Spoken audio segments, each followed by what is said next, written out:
Ladies and gentlemen, Bart Nollenberger. Give it up, baby. We got a hug here. Yeah. Thanks, man. Appreciate you. What's up, everybody? Man, you know what, John? That was amazing, buddy. That was really incredible. Thank you.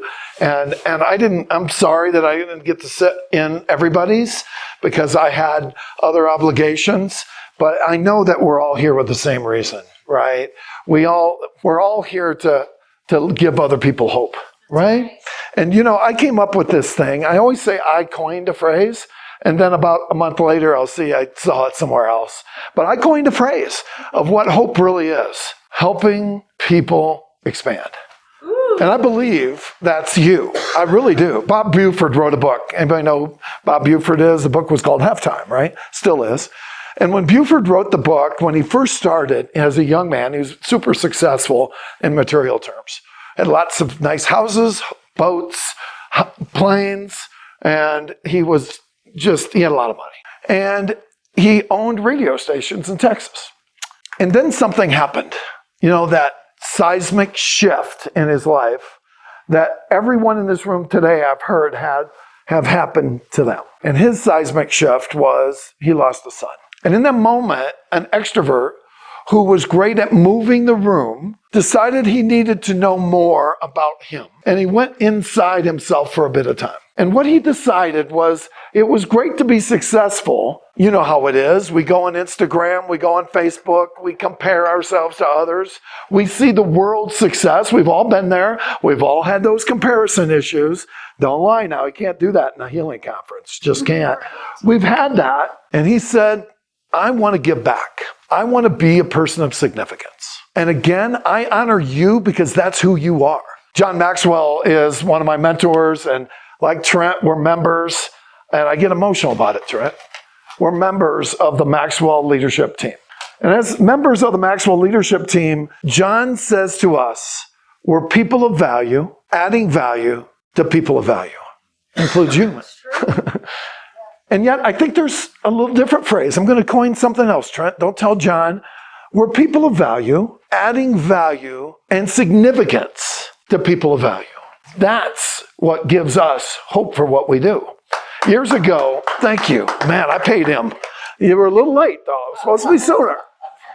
Years ago, I read a book called The Celestine Prophecy. I mean, we're talking years ago. And one thing about that book that it said was the more that you give, the more energy you have. Somebody talked about energy earlier. Isn't that so true? When you and I get out of me and start talking about we, that's when the shift happens. Would you agree? Yeah. So who I am today is not who I was before. Today, I'm a coach. Now, everybody's a coach. It's the most misused phrase on the planet. Let's just get that straight. Because a coach is not Nick Saban. A coach is not Steve Kerr. For those of you who don't know who that is, those are obviously sports coaches. A coach is actually a person that is great at asking questions with no agenda. That's right. They can ask a question and help the person come up to their own solution. And today, in this world, 2023, we must be leaders who teach leaders how to be coaches. Because if we don't, we're not going to have leaders. The reason that we have struggles is we have poor leadership. Any company, church, organization, or family is driven by the quality of leadership. That's the way it is. So what we're going to talk about is a little bit about that, but we're going to talk about how do you and I transform to be great leaders and great coaches. A wise person once said, a man or woman convinced against their will is of the same opinion still. So what that means is, as a leader, anybody a leader in the room? You all are. As a leader, if I say, Joanne, I don't know your name, Joanne, this is the way it's going to be done, and Joanne says, okay, that doesn't mean she owned it. Have you ever had people within your organization that say they own it, but they keep doing the same thing over and over again? It's not them. It's time to look in the mirror.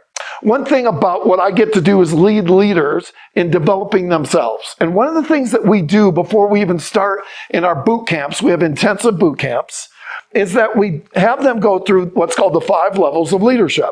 Now, the 5 levels of leadership, number 1 is position. I'm the boss. That's just the way it is. Anybody know anybody like that? And then there's the permission leader. Hey, dude, what's up? Get that done for me, will you? Come on, I'll buy you a beer later. Then there's the production leader.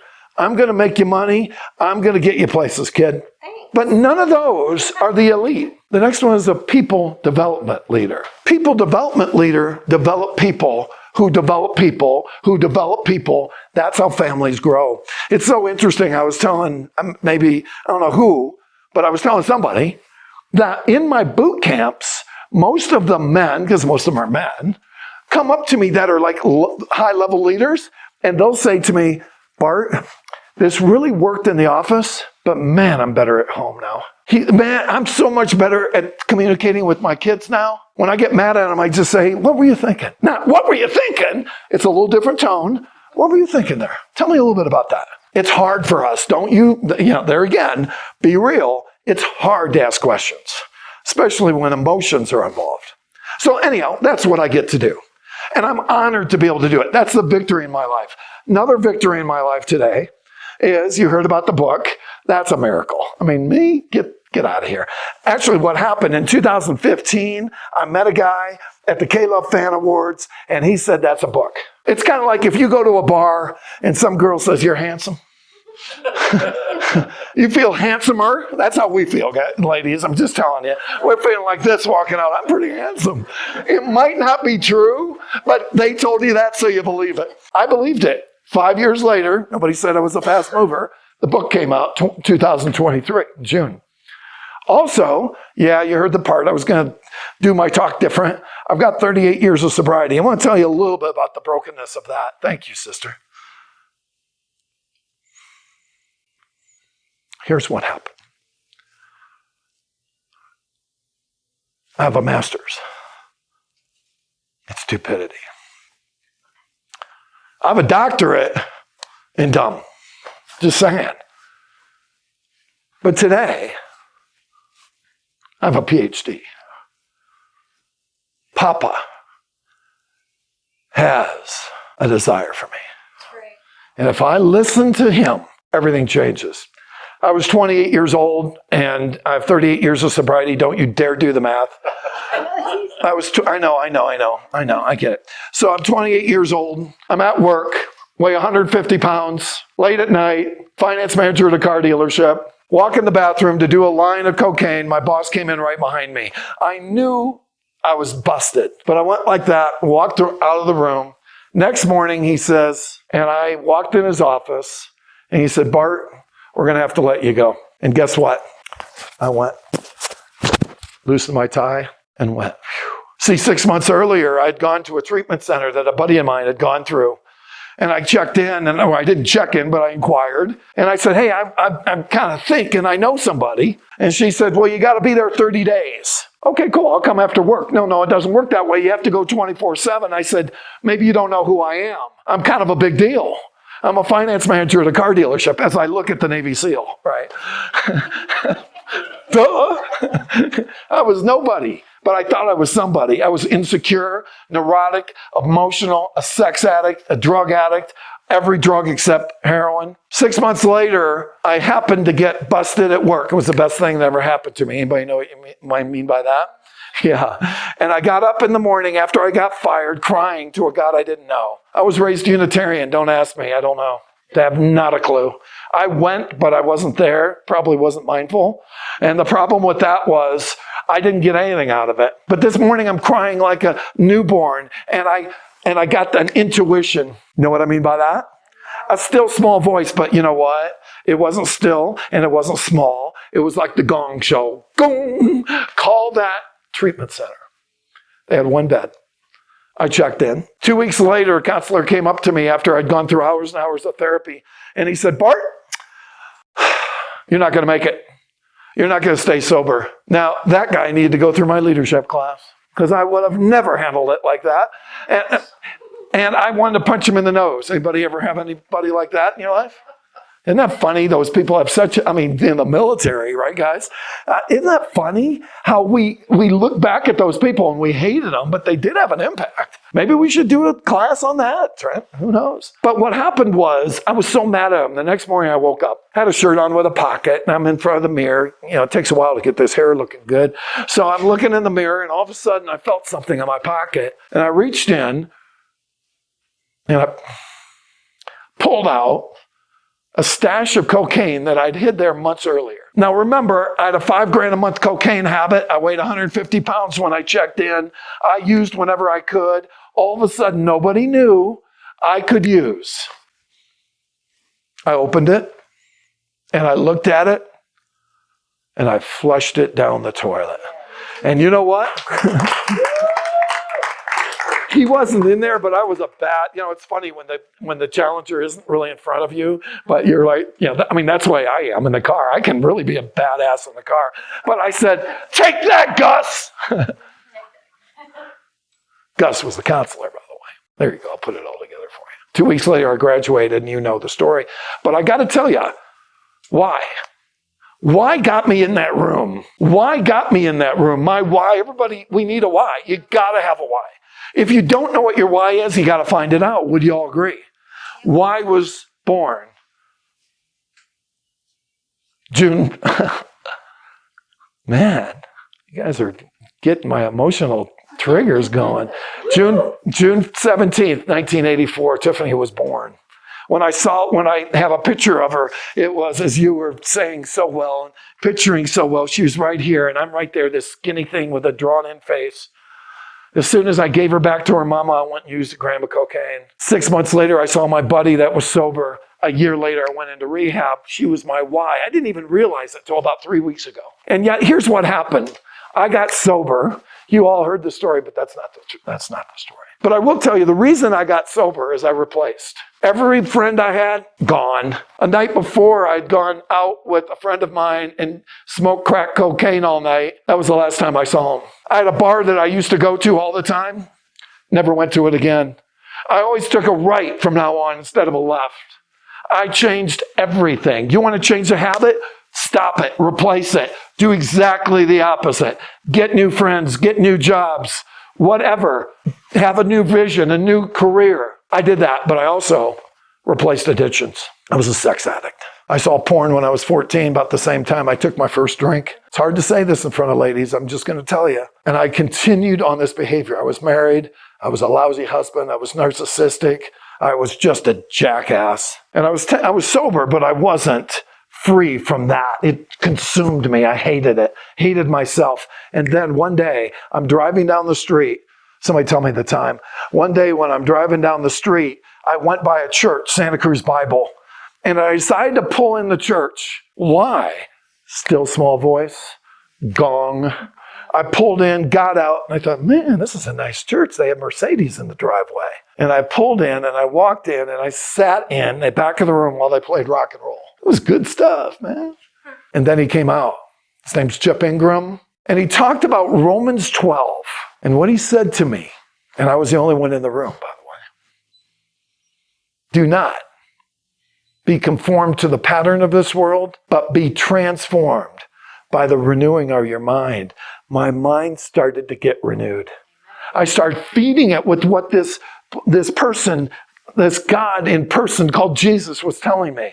I got baptized. I found to celebrate recovery. I got a sponsor in my recovery, and I didn't get it right away. But I kept doing it over and over and over. I'm a slow study. My mama died 3 years ago at 97. She used to say, Bart, you're going to be a late bloomer. Well, I love my mom so much. She's my hero. That's like saying, you're not worth a shit yet. But my mother would never say that. She loved me, and she was right. Now is my time. Now is your time. Look at your neighbor. Now is our time. Now is your time. Say it. Now is your time. So we've heard it. Why it was been said so well. Now, no other way. Every one of us wants victory. Every one of us wants to get there. And once in a while we're here. And here isn't okay. You get that? My here was, I was ugly. My here was, I was a lousy athlete. My here was, girls didn't like me. My here was, my brother was better looking. My here was, I was not worth anything. I wanted to be like you, dude. I didn't want to be like me. The there wasn't what I wanted. The there was what I wanted. The here wasn't. Get this. What's the difference between here I am, and there? The T. You can't get here to there without time. You can't get here to there without picking up your mat and walking. You can't get here to there without transformation. And you know what I think transformation is? Not just changing, but keeping the change. Right. Today, I'm free from that garbage of sexual, I can't even say it, integrity issues. Hate it. Today, I work with men that are on the other side of that. Today, I have a podcast where we interview people that are broken, that have gotten from the place of the pit to the place of peace. Today, we're winning now. What's important now? Win no other way. Hey, as we wrap up here, I have no idea where I am. My favorite scripture. The quality of you and I's life, by the way, is determined by the quality of our questions. I feel sorry for the people in the front row. Anybody ever seen Gallagher? Remember? Okay, sorry, buddy. I'll try to step back. I'm getting excited. There's 4 things that I think transformed me. I had to ask better questions. The one question I ask myself all the time, still today, who are you? Because I know I can't grow if I don't know me. I'm a disbehavior specialist consultant. I love that. I mean, we've all done them. But not because of the fact that we do it for employees. I do it for me. I do it with my leaders so they know themselves and become experts. And what I know is this. If you and I are transparent, if we're real, and we're real in this room, and we've got this transparency, that's healthy. When you and I get in trouble, it's when we have blind spots. You with me? But we don't know our blind spots. So why not ask the maker, what's my blind spots? I do it every morning. Also, mask. You and I, of course, we walk in these rooms with masks on. By tomorrow night, hopefully they'll be gone. But when you and I get rid of them now, we're healthier. We're more authentic. We cannot gain our full potential until we increase our authenticity, decrease our blind spots, and decrease our masks. Would you agree with that? Yeah. You know it's scriptural, right? See, I wasn't raised Christian. I don't have any reason to believe in Jesus. Some of you love Jesus more than others. It's all good, but I would tell you this. What I know is I can't get there without him. Right. What I know is some nights I just have to sleep with the book next to me. I don't know what it does, but I know when my wife's not there, it's a nice companion. What I know is I'm who I am today because of him. What I know is I've been married 3 times, man. I'm not proud of this, but I have today a love story with the woman of my dreams. We've been married 8 years, 10 kids, 12 grandkids. That's got to be Jesus. And what I know is 2 of my sons, my twins, get this. They asked me to do their weddings. Me? A wretch like me? It's got to be Jesus. And here's where we're going to land. I want you to hear this. Psalm 139, 23, 24. Search me, God, and know my heart. That's the scripture. When you ask God to teach us our heart, reveal to me who I am now. Reveal to me the man that I am. Show me my character. Test me, God, and know my anxious thoughts. Reveal anything in me that offends you and lead me in the way everlasting. Let's break that down and then we're going to go home. God, where am I?